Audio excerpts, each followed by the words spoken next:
me just provide some quick introductions and then just a couple of thoughts about the panel, where it comes from, what I hope that it will accomplish. So I'll start by introducing Peter Judson, who currently has a chair of 19th and 20th century history at the European University in Florence. His books on liberalism, nationalism, and ethnic conflicts in East Central Europe have won prizes in both Europe and the US.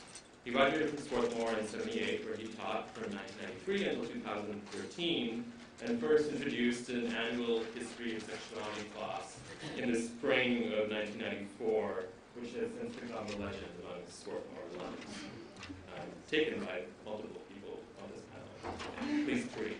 The second panelist is Ali Wisbury-Pallier, who is, the first panelist.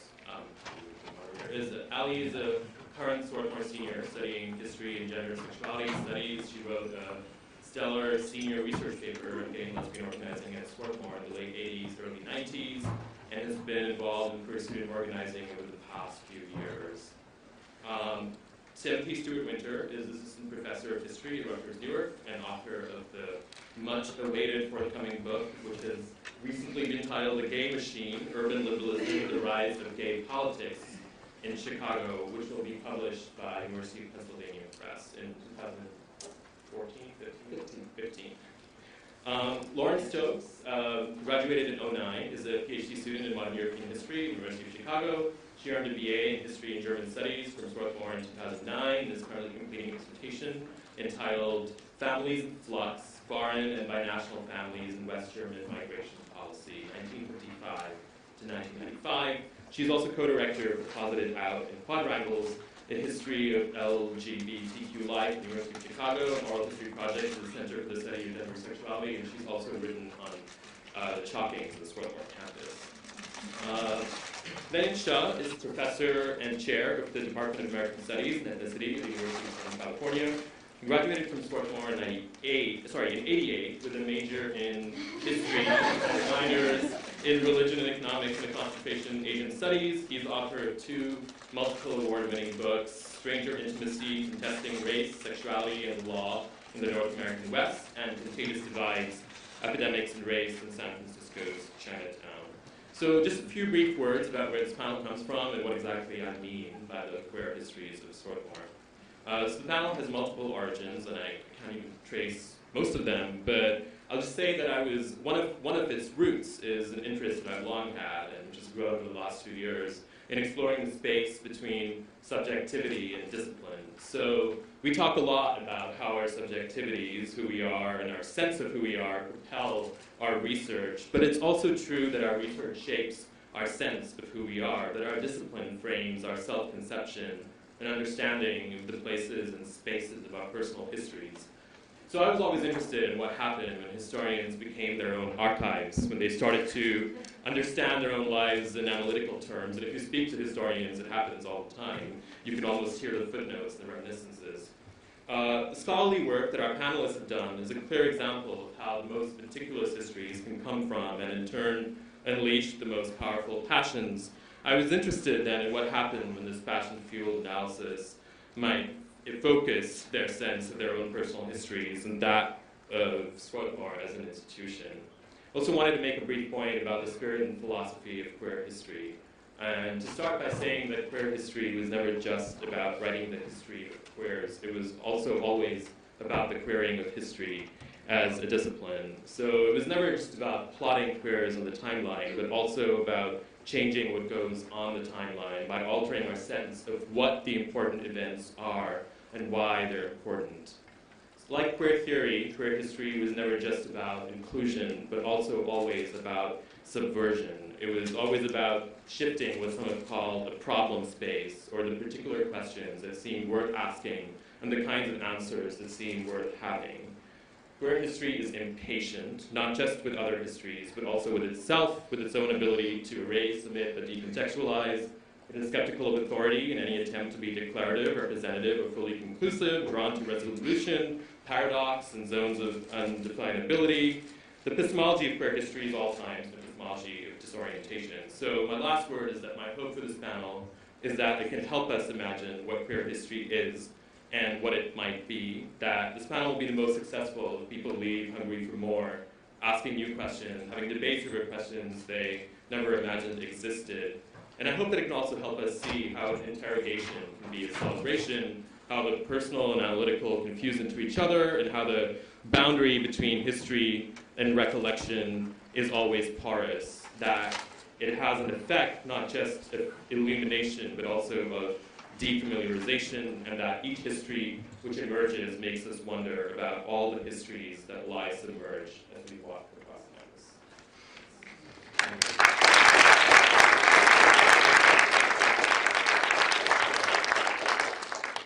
Thank you for that introduction, Fareed. It's fantastic. I hope we can live up to it. I'm sure our panelists will. I'm Peter Judson, and I'm really, really happy and excited and privileged to be your moderator today. It's really wonderful for me to be here to see all of you, so many friends and colleagues, and also to sit on a panel with these distinguished speakers, two of whom I was privileged to actually teach in that history of sexuality class. And I'll just say that there are archives, and they are online, and if you want to check out Lauren Stokes or Tim Stewart Winter, it's worth it. But I won't say anything more than that. Sorry, Lauren. I always do this to you. Okay, so Fareed mentioned that this panel is a bit about the subjectivity of the historian, but also about the discipline. But I would add to that that I think another thing this panel is about is the institution as well, and our relationship to the institution. I really want to thank Fareed for organizing this and for making this panel a part of the sesquicentennial events at Swarthmore, because this means that we're adding what we say and what we write to the sort of official sesquicentennial events. Now, whether this should be part of the official event or not isn't for me to say, but I think it's really important that this stuff gets said. So about subjectivity and discipline, I'll just quickly say that in my own experience, and Fareed made me think of this, I went and looked at the last page of the first book I wrote that came out in the 90s, and I realized it's a book about like Austrian liberalism in the 19th century, like something, really contemporary. But I realize it's really a book about my anger at American liberalism in the 1980s and its inability to deal with the AIDS crisis. And when I looked at it, I realized, oh my God, I'm saying all these really strong, angry things, and where was that anger coming from? And I know where that anger was coming from. And then I want to say something about the institution. Swarthmore, and some of you have heard me say this before, so I don't want to bore anyone, but Swarthmore does have a reputation as a pretty queer-friendly institution, as institutions go in the United States. And what I always want to say is that this is a recent reputation, and that this is a product of a lot of very, very hard work. And a lot of very hard work that was done by actually a lot of people who are in this room right now, actually some of them in this row right here, and by former students, alum, staff, current students. And I don't think we should forget that. That's why history is so important. We have to remember that certain things happened at certain times because students, faculty, and staff made those things happen. And they made them by putting in a lot of work, and then everybody was burned out later, and that was too bad. Okay. Right. I want to also say, just at the outset, in regard to nothing in particular, that for me, having been here a student in the late 70s, that what is still most difficult for me to deal with is the number of Swarthmore faculty, students, and staff who perished because of the AIDS crisis, and who perished, in my opinion, in large part because the United States and all these various communities refused their help to them.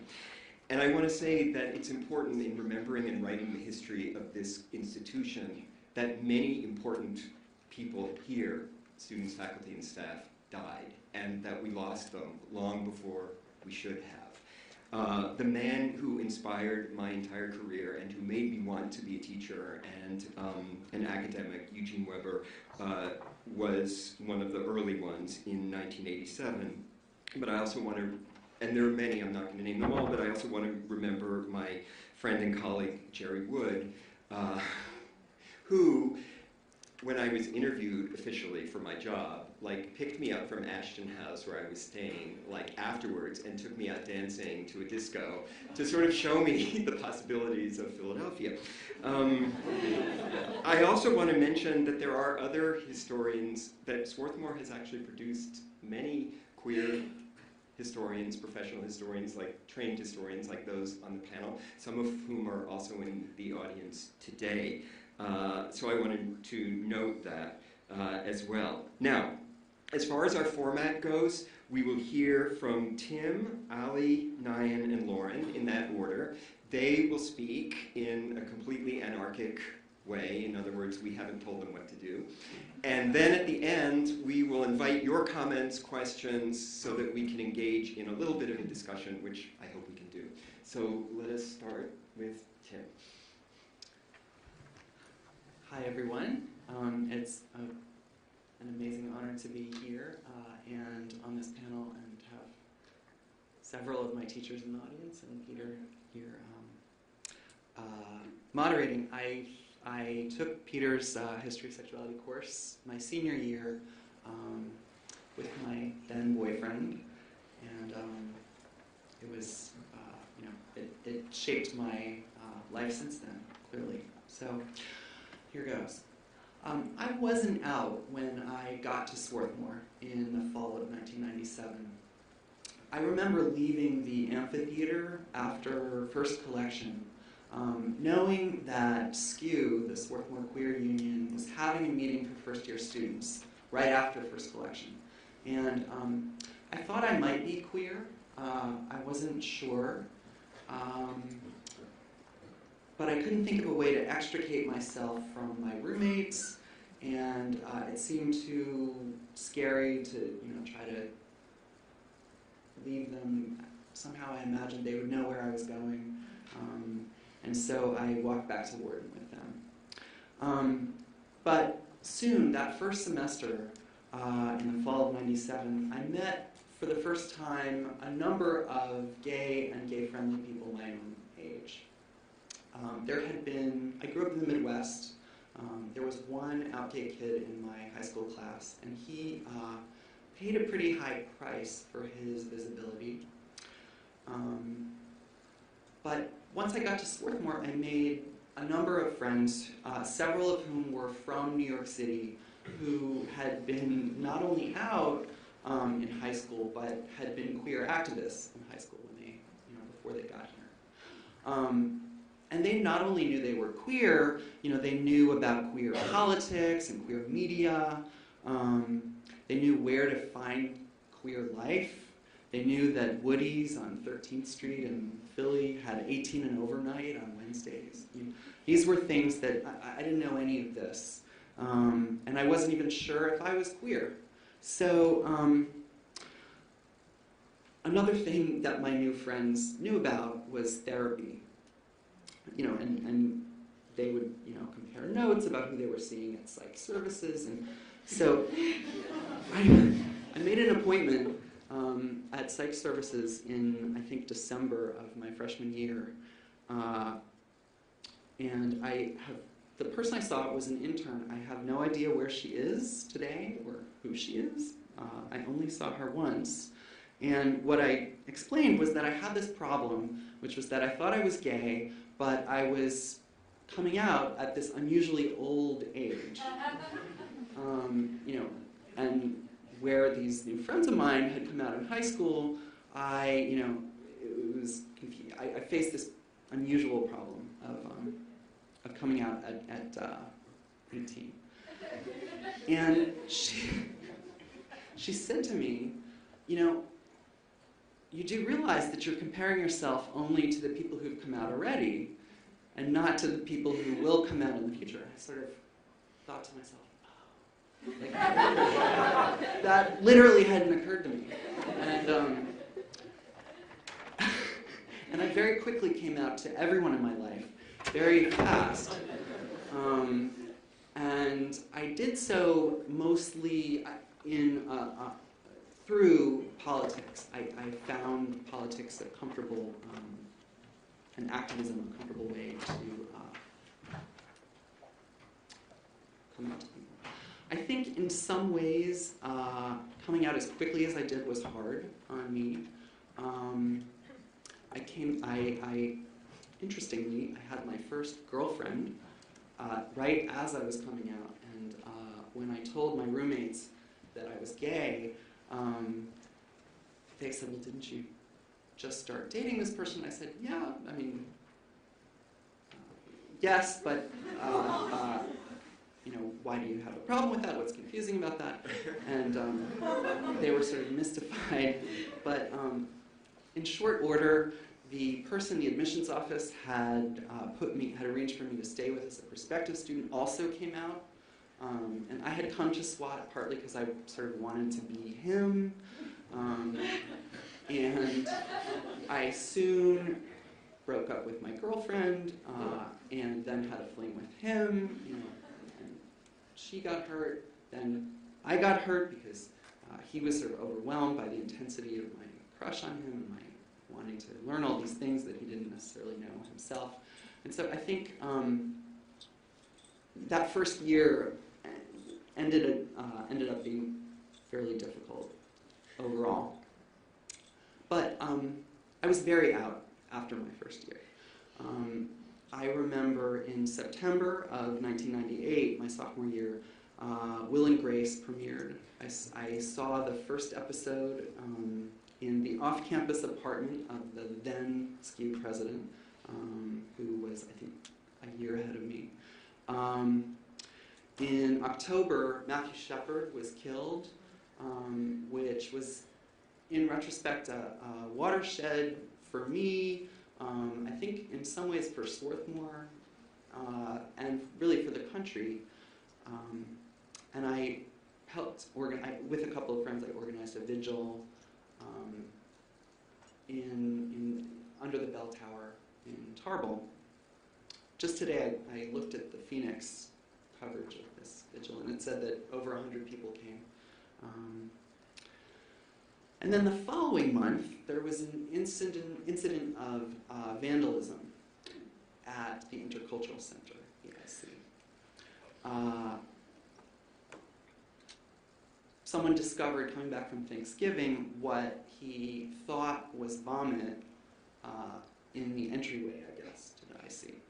And, and I also had my first boyfriend that semester, Ben Malbeck, who was 2 years ahead of me, and who was sort of, he was very out, he was Latino, and I think sort of, as a white gay student, I had a certain entree with students of color because I was dating him. And he organized this rally in response to the IC vandalism. It turned out that what we thought was vomit was cake mix. And we had the rally anyway. I remember Ben coming back from meeting with the deans, and he was very happy because he had explained to them that they would need to pay 100% of the costs of putting on the rally, all the supplies and so on. And this resulted in my first experience of Swarthmore getting mocked in the news media, because a conservative columnist for U.S. News and World Report wrote a column about the sort of excesses of political correctness in the academy and on college campuses. This genre has popped up at least since the 1980s. And he quoted from Ben's speech. He didn't use Ben's name, which I think it was a good thing. I know Ben thinks so. And the passage he quoted was, "I was overcome with tears and mucus. It wasn't a good cry, it was a bad cry."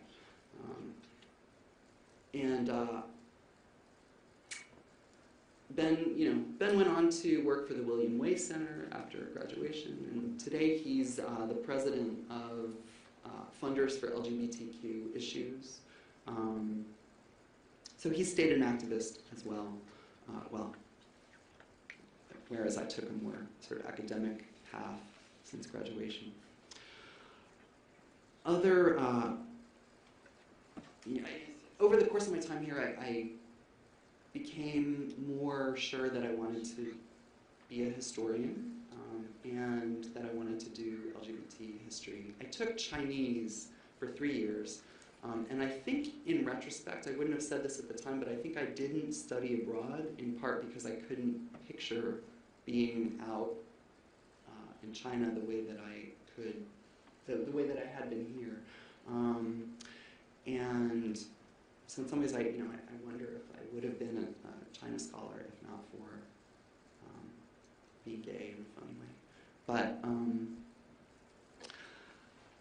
by the time I was a senior, I was pretty sure I wanted to go to graduate school eventually and be a queer historian, which was starting to be a thing you could be, although there weren't many examples of anyone who had trained as a historian and then gotten a job. Nyan's first book, I guess it came out around the time I applied to graduate school. I wrote an essay for graduate school about his first book and how it was a model of the kind of work I wanted to do. I took Nora Johnson's Illicit Desires in Literature and her course on lesbian novels since World War II. Actually, the lesbian novels course is probably the course that I've returned. I mean, there are many books that I read in that class that I've thought or written or taught or talked about since then. I remember when Jim Hormel came to campus. He was on the board of managers. He might even have been chair of the board of managers, and he asked to meet with LGBT students, which I think is an indication of the unusual queer friendliness of this college compared to others in the U.S. I remember Sager symposia. Especially my senior year, there was one on trans issues that Becca Hover organized, now Daniel Larison, and Susan Stryker came, who's now a colleague, professional colleague, who I first met because of that symposium. I wrote a proposal for co-ed housing, which the student council endorsed, and the college then endorsed, and that again became fodder for conservative columns about the excesses of college campuses. My senior year, I lived off campus, and with a bunch of friends, we were kind of groupies of Alison Bechdel, who wrote Next to Each Other. We brought her to campus my senior year, which was another highlight.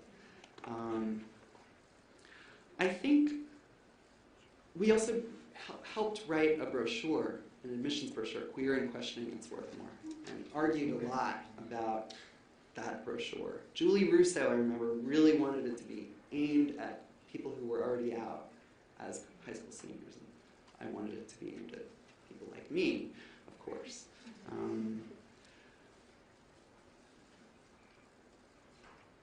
And I remember taking Peter's class.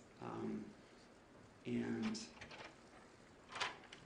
I think, Swarthmore on the one hand is small, it's suburban, it's hard to date here, and harder to break up if you're queer. I mean, this is true if you're straight, and even more true if you're queer. It's not in the city, it's outside the city, although I think that I certainly went into Philly a lot more than many of my straight friends did. I sort of found ways. At the same time, I think Swarthmore is one of the, it's been co-ed since its founding, and I think that has shaped the institution in ways that are easy to forget. Women's colleges have a different historical trajectory, but most elite institutions in the U.S. were all male until the 1970s or even later. And I think that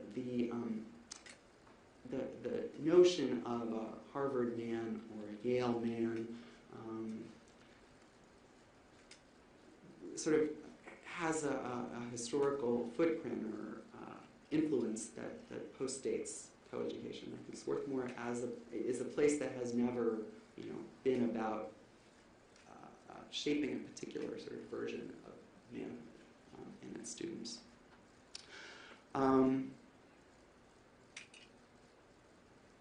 It's also a place that has produced activists, from the suffrage era to the anti-war movement, which I think is really when students started to come out at first in very small numbers. But one Swati whose work I read when I was here, but I didn't know he was a Swarthmore alum, was Carl Whitman from the class of 1964. Whitman wrote what became really the most influential political writing of the gay liberation movement that arose after the Stonewall Uprising. He actually wrote the first version of his manifesto, Refugees from America, before Stonewall. And I think it's interesting that Swarthmore hasn't claimed Whitman more. And I think one reason for that is that he, although he was very influential, this isn't a place that necessarily valorizes only people who are famous or influential, and I think that's all to the good. At the same time, he died during the AIDS crisis, and he's someone who I might have been able to meet if not for that. And so for me as a queer historian, a lot of what I want to do as someone writing about the 60s, 70s, and 80s is writing about those people who I don't know because they're not with us. Those are my remarks, and thanks.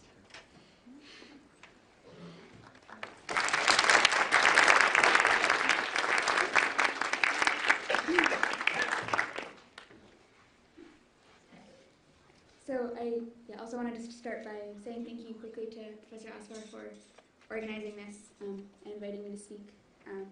And also to everyone here, I'm really glad that we're telling queer histories as part of the sesquicentennial, and really glad that there are so many people here to share in that telling. So I have sort of two bifurcated windows onto Swarthmore.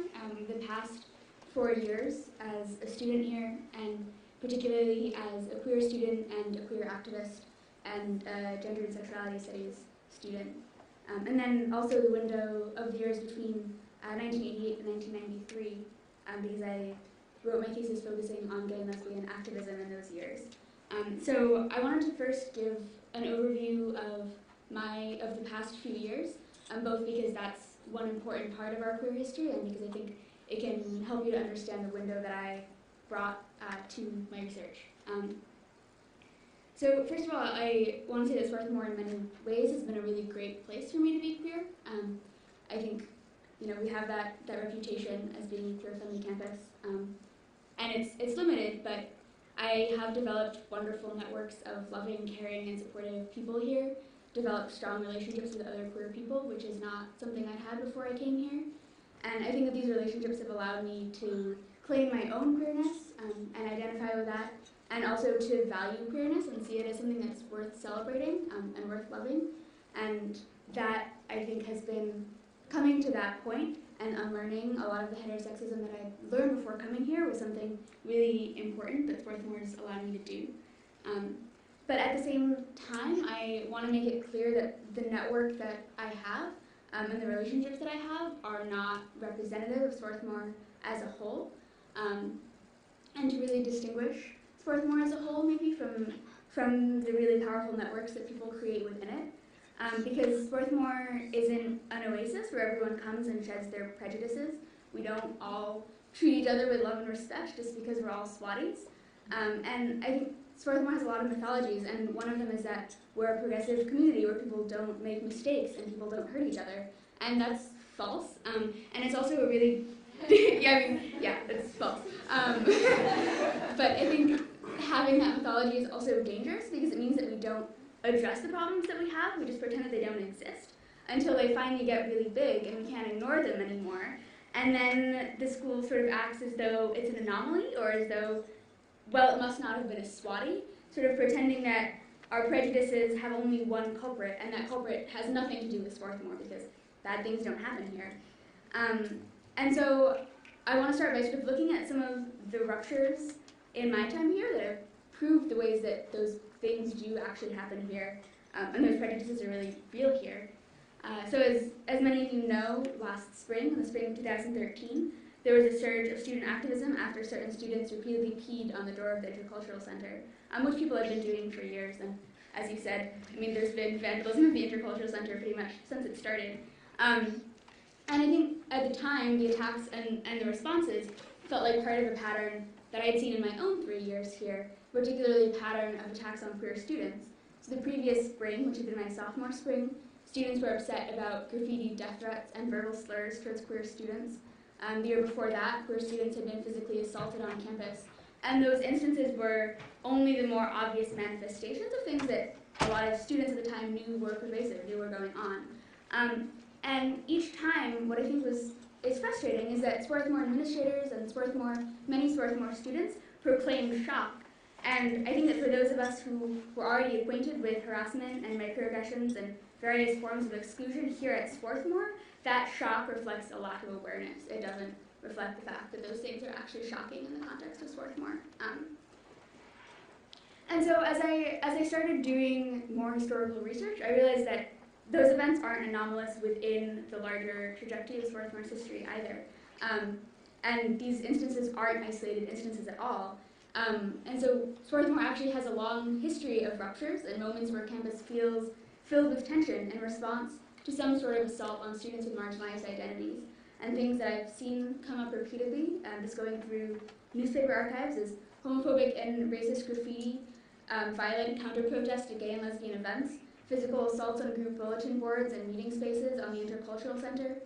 And there's visible student response, but in terms of what's actually being covered in the newspaper, it would seem to disappear within weeks. And so part of why I wanted to do that research is to understand the connectivity between those ruptures more, because I think queer history doesn't just happen around ruptures, and it doesn't just happen around attacks.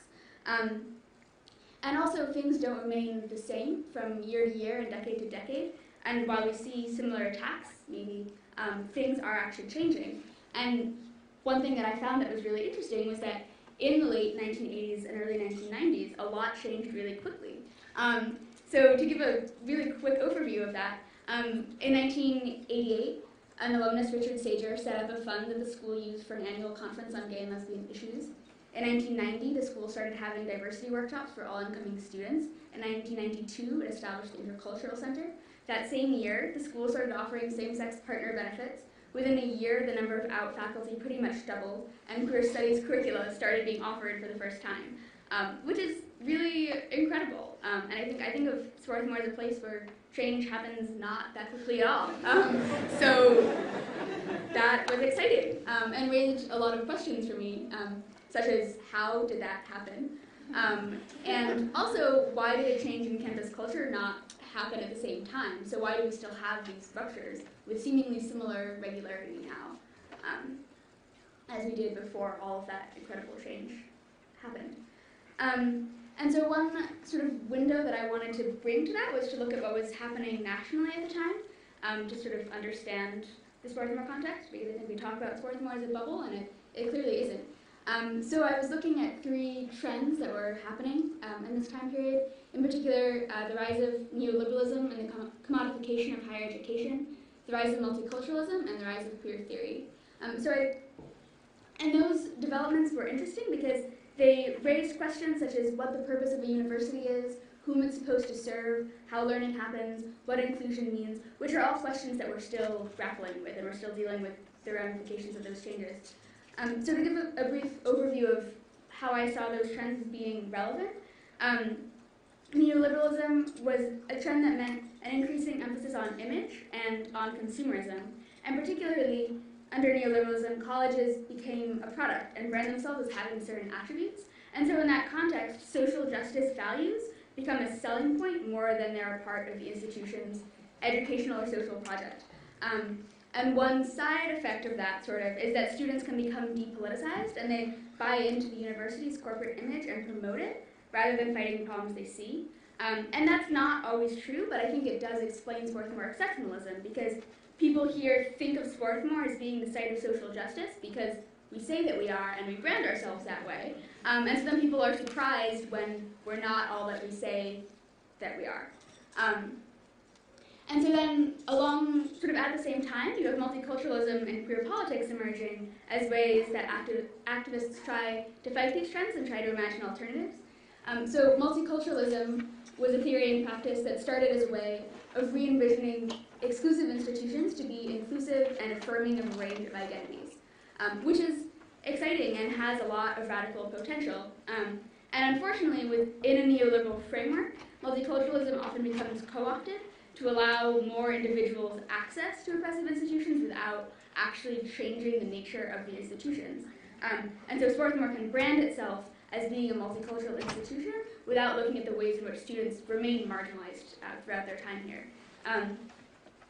And so then in conversation with that, you have queer politics emerging around 1990 as a political strategy that advocates against inclusion as our primary strategy and instead says, well, let's look at the fundamental problems.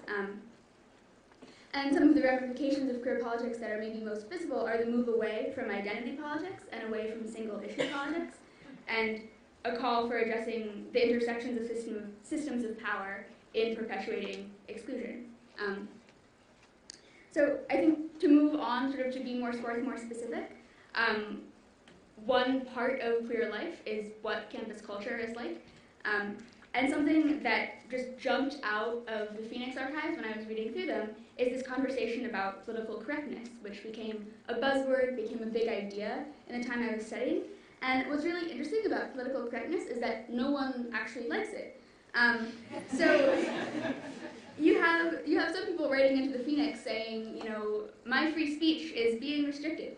But I think more interestingly than that, marginalized students are also critiquing this emerging emphasis on political correctness, and they're doing it because they felt that the political correctness trend made Swarthmore polite without actually making it accepted. And so like branding, political correctness is the outward appearance of social justice without an accompanying internal dedication to those values. And the extent to which a lot of students bought into the politically correct and diverse branding of Swarthmore could be a big challenge for gay and lesbian students because those underlying attitudes hadn't gone away. So gay and lesbian students in the time period I was studying were regularly reminded that there was ongoing and pervasive homophobia on campus, but everyone pretended that it didn't exist because of this politically correct image that Swarthmore had cultivated. And I might also note that this trend is still one that we see on campus, which is not, people's attitudes towards queer students have changed a lot over the past several decades, but I think we're still prone to give ourselves too much credit and to buy into this Swarthmore exceptionalist ideology. While students here may have learned very well how to be politically correct, and I'm certainly glad that we don't see many instances of blatant homophobia, I don't want to mistake political correctness or politeness or tolerance for actual acceptance.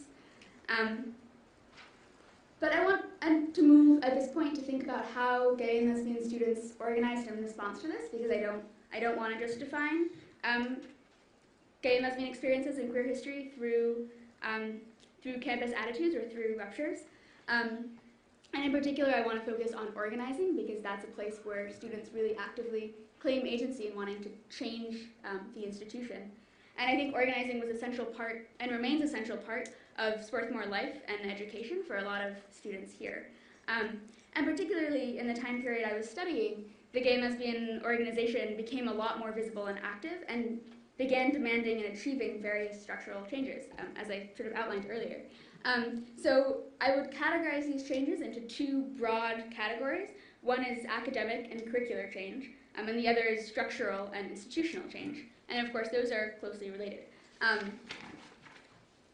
But so, in 1988, the Sager Committee formed to plan an annual conference, which brought one iteration of gay and lesbian studies, which was a national trend at the time, to Swarthmore's campus.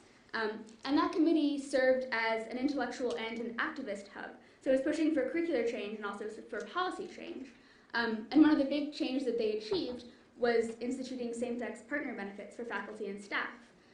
So by doing that, the committee made it easier for gay and lesbian faculty to work at Swarthmore. And at the same time, they sought ways to fit gay and lesbian studies into the formalized curriculum. And they eventually put forward a successful proposal to bring a queer scholar as the Lang Professor for Social Change, who then taught the first queer studies courses at Swarthmore. So this organizing had a cyclical effect, because curricular work led to cultural changes, which made Swarthmore an easier place to be openly gay or lesbian, which in turn increased the number of visible faculty and students at the school, and then many other out faculty came. So Swarthmore became an increasingly positive place to be a gay or lesbian faculty member. There were more course offerings, then more gay and lesbian students, then more agitation for more improvements, and so on. So this was a very positive point of change. So to shift gears a little bit, I want to also look at some of the more structural changes, and particularly the founding of the Intercultural Center. So the IC was years in the making. It faced administrative obstacles. They rejected some preliminary proposals. There was a lack of space to actually have the IC in for a while, and so on. But the organization finally went ahead in 1992 with 3 groups co-founding it. The Swarthmore Asian Organization, Hispanics Organized for Latino Awareness, which is now Enlace, and Action Lesbi-Gay, which is now the Swarthmore Career Union. And the IC was important because for the first time, these groups of students who had historically been marginalized at Swarthmore, and for whom Swarthmore as a whole did not always feel like a safe or inviting place, now had a space that was theirs, and that was there to affirm them, and was there for them to be in relationship with others who had some shared experience. And that's just a really huge difference, to go from not really having a space here to having a space. And IC was notable for a couple of reasons. One is that it included a gay and lesbian student organization, which many multicultural centers don't do, and also because it was an intercultural center rather than a multicultural center, implying a greater focus on the intersections between identities rather than a multitude of different identities. So you see that Swarthmore students were complicating traditional notions of multiculturalism and attempting to create a center that addressed multiple issues and multiple identities. This task was not easy, and it remained hard to move beyond a structure focused on individual identities to one that was actually focused on marginalization and systems of oppression. So time and again, this was something that I saw Swarthmore organizers struggling with. How do we actually address multiple issues? And the IC was particularly complicated because you had white, gay, and lesbian students bringing in their own racism, and straight students of color bringing in their own homophobia. And so it became clear that while the IC did a lot and was a huge change, it couldn't actually be immune from all of the problems of Swarthmore at large, just as Swarthmore has never been immune from the problems of the world at large. And so there were other structural changes, as I've listed, but I want to take the last couple of minutes to think about the implications of this history a little bit more. And I say this because I think that the ongoing cultural issues of marginalization and violence on Swarthmore's campus reveal why this history is so important. I think it's easy to lament each campus rupture when it occurs, but it's not possible to understand why they occur and why they keep occurring without understanding the history of such ruptures and the ways that student organizers have responded, the ways the administration has responded, and why those responses haven't been enough. And I think sort of as a first step, we need to actually start examining the underlying issues, which means both acknowledging that we have underlying issues and also looking for ways to move forward. And we particularly need to be cognizant of our relationship to the world around us, which means understanding the ways that the prejudices in the world around us enter Swarthmore, and also the ways in which we actively perpetuate them here and in the world beyond Swarthmore, and stop seeing ourselves as a bubble. And I think we also need to be thinking about our relationship to this history and whose stories we are telling and whose stories we are celebrating, particularly in the context of our sesquicentennial, and also how to do that in a way that's not merely co-opting student struggles. And I say this because the institution of Swarthmore often co-opts student organizing to further its own image as a socially just institution. And you can see this by looking at the official sesquicentennial timeline. It mentions student interest and formal planning to make the Intercultural Center happen, which makes it sound as though the administration was supportive all along, and completely erases the difficult student organizing that actually went into creating the IC. So student organizing in this way contributes to the brand of Swarthmore and at the same time is erased by that same brand. And I think that's upsetting, and I also think that student organizing is a lot more than a brand, and I think that we can celebrate it as a lot more than a brand. I think it's the place where students learn about social justice through practicing it.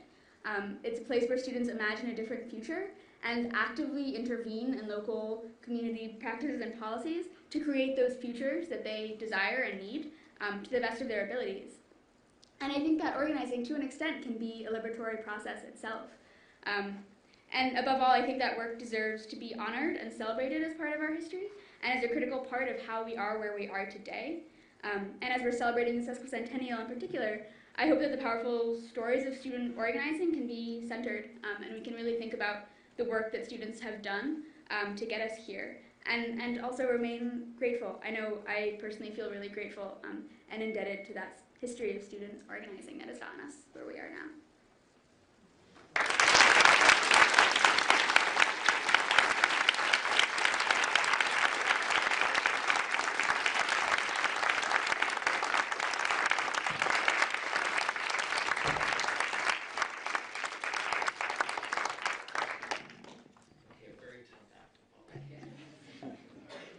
Actually a really timely one. I think that it's really good to hear and to have this sort of ordering in which to really understand the world that Tim appreciated and understood at his time here, how he described both in terms of her time as well as in terms of the history of the IC. And I want to say right now that was all stuff that happened after I was here. I was here at Swarthmore when Reagan was president. AIDS was a fierce, fearful epidemic. Asserting gay, lesbian, bisexual, or trans identity in any form was brave, a risk. You courted isolation, aggravation, violence, and that was the reality that I experienced in the 1980s here. It's true, in the 1980s, there was the Gay and Lesbian Union, the Bisexual and Questioning Circle that existed, but it was a very small and remote network of people who connected with each other and helped each other through their lives here. LGBT students and staff and faculty sought visibility and acknowledgement on campus, or just sought survival. There was protests of homophobic and sexist graffiti. There were demands for college non-discrimination protections against for sexual orientation in 85 and 86, and I think they kind of quietly went through, or they went through and they caused certain kinds of uproars, but they were important for the people who struggled for them. I certainly was aware of queer and trans professors and staff members. I remember illness and deaths of people with AIDS, related complexes, as much as I also remember that with people with breast cancer. And I remember a lot of my time at Swarthmore being about the kinds of intimate connections I had with people. And I would say this is mostly true not of my relationship with faculty. This is mostly true of my relationship with staff on campus. I experienced faculty as very much older than me, distant from me, and really amazing, and people who I mostly did not feel like I was in my identity connected to, and that was fine. And that was just my experience, but I want to sort of speak that, some of my most vivid and intimate relationships with people I worked with at the Scott Arboretum, including Jack Potter, who was a horticulturalist here, and who I worked with, and we talked about plants, we talked elliptically about friendships and passions and books. He was the first person I ever knew that was living with AIDS, but we never talked about being gay or living with HIV/AIDS. He died after I graduated, and along with a cascade of other people after whom who I got to know over time and who I got to know after my time in Swarthmore. It's not that there was a silence about AIDS on Swarthmore campus. The medical, social, political problem of AIDS was very much part of the conversation here. It impacted students. President David Fraser took his background from the CDC and made it something of a public health issue on campus. But it was just that, a public health issue. And it was perhaps a sex education issue, and perhaps something that was articulated a little differently against the backdrop of fear and the different ways in which it was utterly experienced as an arena of disinterest or ridicule or violence in other parts of our everyday lives. And that ignorance around that marginalization and fear-phobia played itself out in such really fascinating ways. My senior year, I was a RA in Pittenger. I was among 3 RAs in Pittenger. We all were queer. The most visibly, performatively non-gendered and emphatically bisexual person was the one that was the source of concern and questioning and ridicule among the many Swati sophomores, Frosh, who insisted that they were uncomfortable. And they insist on sharing that, ironically, with the 2 of us that were Asian American. And apparently not so problematic, but then again, I think we were not so visibly out in a way that was disturbing to them. We were just different because of our ethnicity. And I don't mean that, I mean to underline that. Just because I want to say that, queering resonates in so many different ways with me about my time in Swarthmore, about how we think about progressive challenge and change and struggle and controversy. And in terms of the kinds of different forms of active claiming and recasting what Swarthmore can be or is as a viable place. And certainly the kind of crusading against injustice that I felt most strongly called to and part of were anti-racism projects on campus, projects around violence against women and date rape, and peer education projects that took seriously the kinds of racial profiling that was going on campus, as well as connecting it to police violence and brutality in Philadelphia and Chester, social justice projects, and tutoring in Chester, the ways in which housekeepers were and were not organized, were not allowed to be, injustice and struggles against apartheid in South Africa and U.S. military upheaval in Central America. So injustice about race and class, about neocolonial exploitation and violence had my attention, and it was part of what I participated in. I participated as well and learned a great deal about in my time here about addressing sexism and different ways in which inequity was sort of part of one's everyday language and thought. I graduated in 1988, and then everything exploded on campus. I mean, everything. It was queer students and people of color. It was all sorts of activity in 1989. I mean, I was like a Watson Fellowship, and I thought I was having a crazy time, but what's going on here? It was really, really wild. I mean, I remember the campus was a totally different place institutionally. New swarm of activity and associations and visible and audible politics. As Ali's most vividly shared with us, it's not just the intercultural center, it's just this variety of organizations. It was almost like a new alphabet soup of ways in which Latino and Asian students, Asian American students, were feeling like they were empowered to be visible and not sort of part of the international student group. That there was a way in which varieties of queer and trans students were articulating themselves and connecting and developing a kind of politics. And certainly, the very idea of the Sager Symposium seemed like it was something that I couldn't even have fathomed while I was here. How it would be organized. I mean, I think it was really exciting to see it was organized, but I also was really excited to see who was doing it. Because I wasn't quite clear as to who the faculty members would be that would be at the vanguard of that project. It wasn't so apparent to me at the time. So a curriculum on gender and sexuality that developed so quickly, and it's curious, I think, that the first Sager Symposium, 1989, is in fact, the 125th anniversary of Swarthmore. I kind of doubt it was showcase like this is. So I guess we've come somewhere. We've come a journey institutionally, and that's really revealing.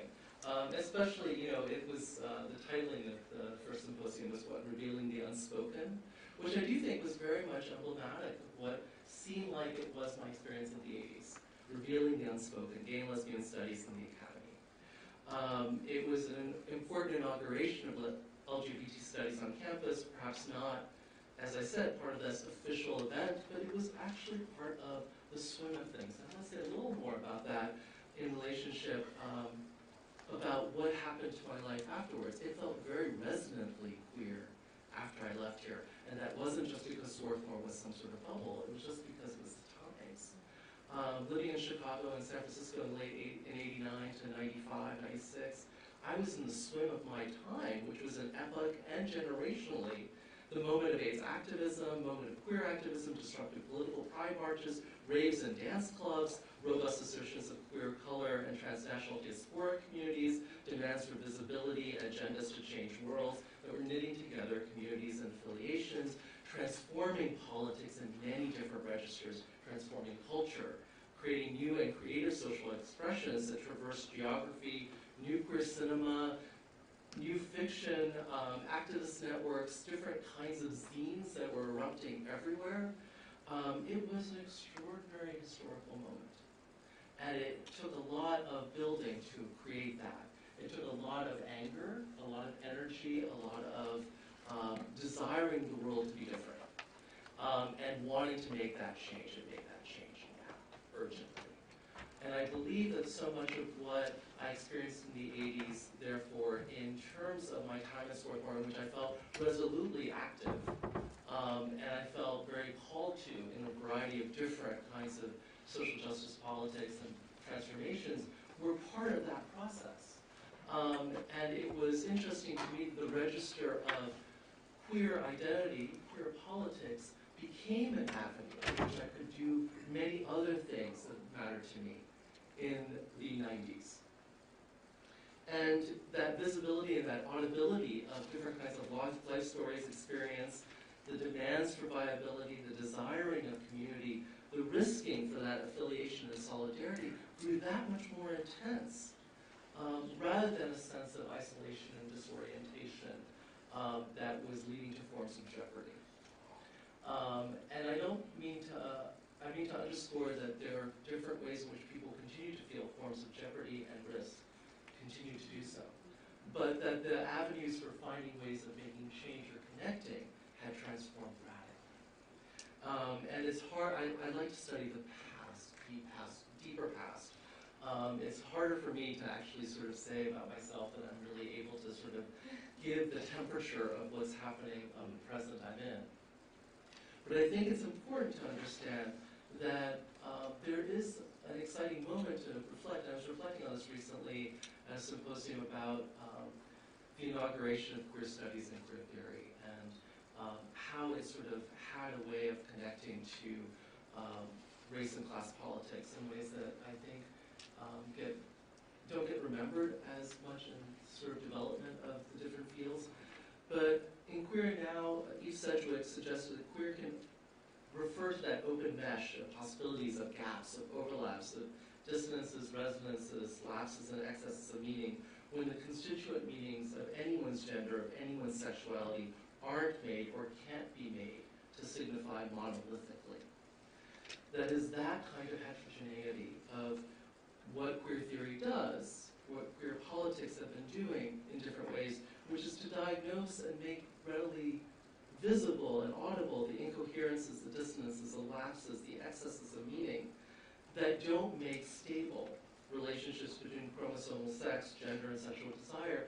And I think she goes further here and saying that when one resists that model of stability, one's actually spitting out a range of queer epistemologies that go in all sorts of directions that aren't subsumed strictly under gender and sexuality at all. The ways that race, ethnicity, post-colonial nationality crisscross with these and other identity constituting and identity fracturing discourses.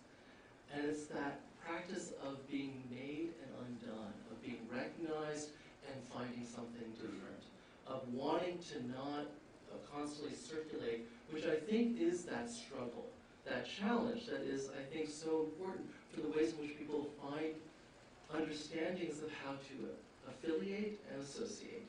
And thinking about sociality, I think as a variety of scholars have been doing, that are feminist and queer studies scholars, thinking in terms of, yes, bodily life and sexual life, to becoming gender, but using that as ways of trying to think about that meaning of the sort of making of the self in relationship to the social, and to think about it in relationship to our ethical enmeshment with others, that we are relationally connected to each other in ways that are really important to constantly be rethinking our ethics.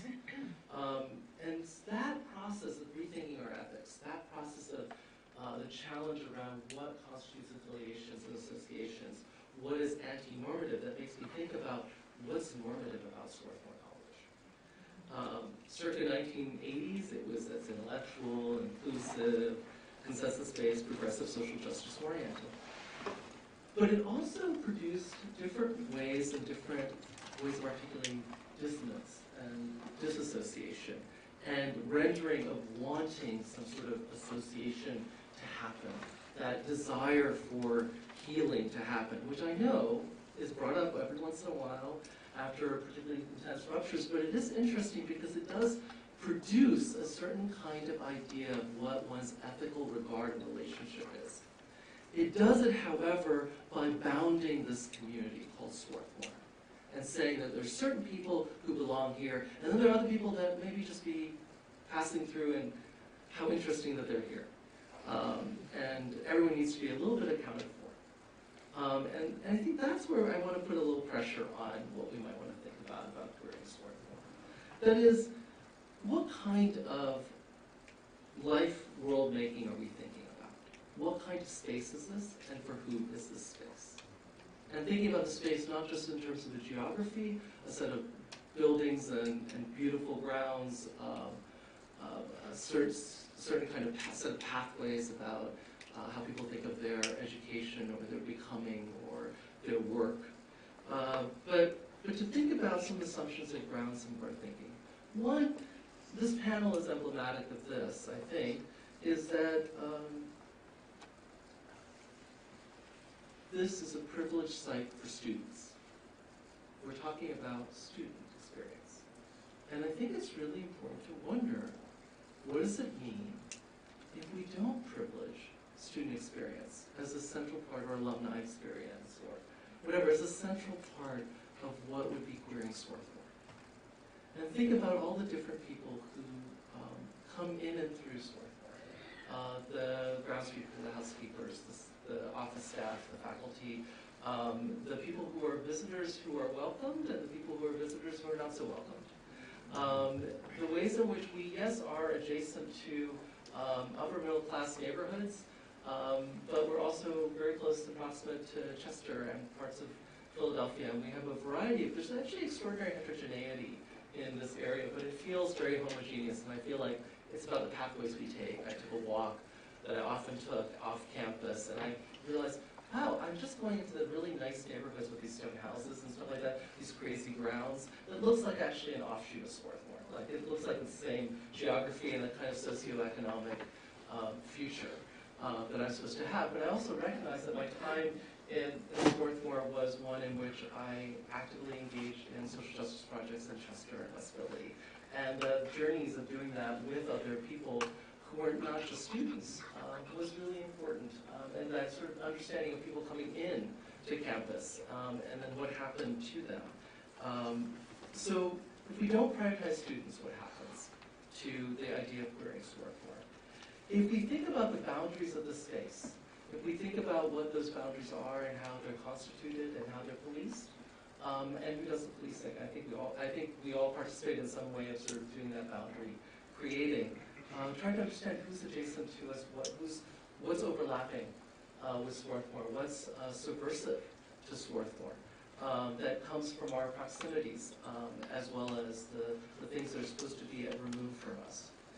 And then there's a provocation that comes from something I recently am co-editor of GLQ, the Journal for Lesbian Gay Studies, really the Journal of Queer Theory and Queer Studies, and co-editor with old friend from graduate school and now my co-editor, Beth Friedman, and we have a really interesting next issue, one which is all about porn performers and artists talking about porn at the extreme levels of what is the representations of sex. We have, on the other side of it, an essay about asexuality. And I thought this is really interesting. Like, when I was reading the piece, it's a really smart piece about why is it that queer and feminist scholars have privileged the erotic and sex as an avenue, an orbit, and de-emphasize those moments of asexuality, those glances, those challenges, those moments, which are themselves also maybe worthy of a queer analysis and a queer archive. And I thought this was really interesting that in some way, does sex prioritize us?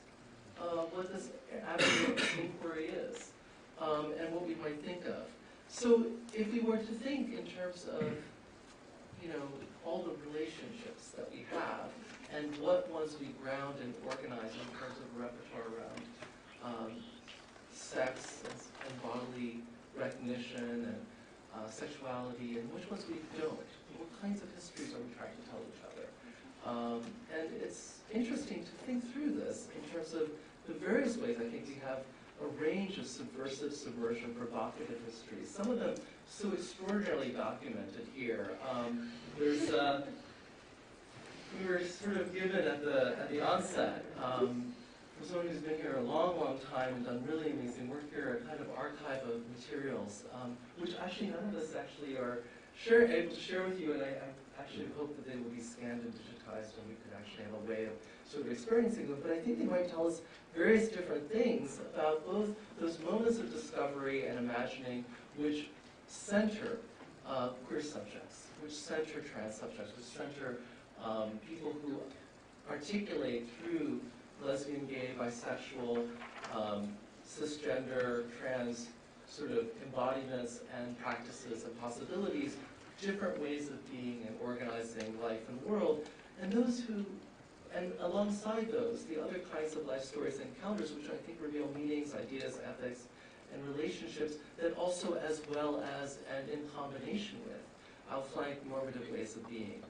It's through that paradox, I think, of trying to think about these different ways in which we think through the different ways in which we ethically engage with each other, about which ways that we organize and order our life and world, in which we steadfastly or elliptically imagine that we are struggling against what this world is and what world we want, what politics we use to achieve it, what institutional arrangements we challenge as well as want to reorder, that we can sort of open up different ways of trying to think of what queering Swarthmore means and what it means to do.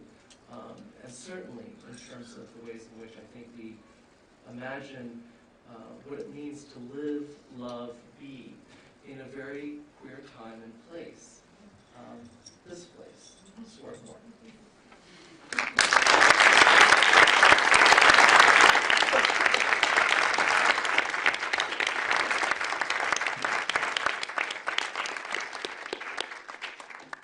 First of all, I just want to thank the four panelists for doing an amazing job and about a million things. But one thing, I think if you came in here not certain or not clear about what it might mean to queer a history, you would have a better idea now, a much, much better idea.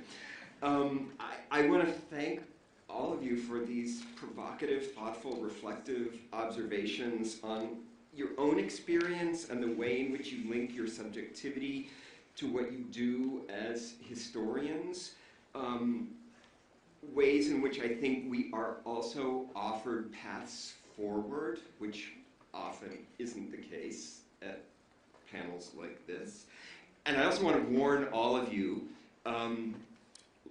just using the example of Lauren's 2 Daily Gazette articles, those 2 articles which she described now are and she didn't mean it this way, but they are now unintentionally what has become the standard institutional history at Swarthmore. And it's because you went, did that research, wrote those articles, everybody read them, whatever, but now when someone wants to know, like, what happened or what was going on, like, instead of going through the Phoenix or something, they go to your articles. So it's become the canon, which is so strange. I know it's not what you meant.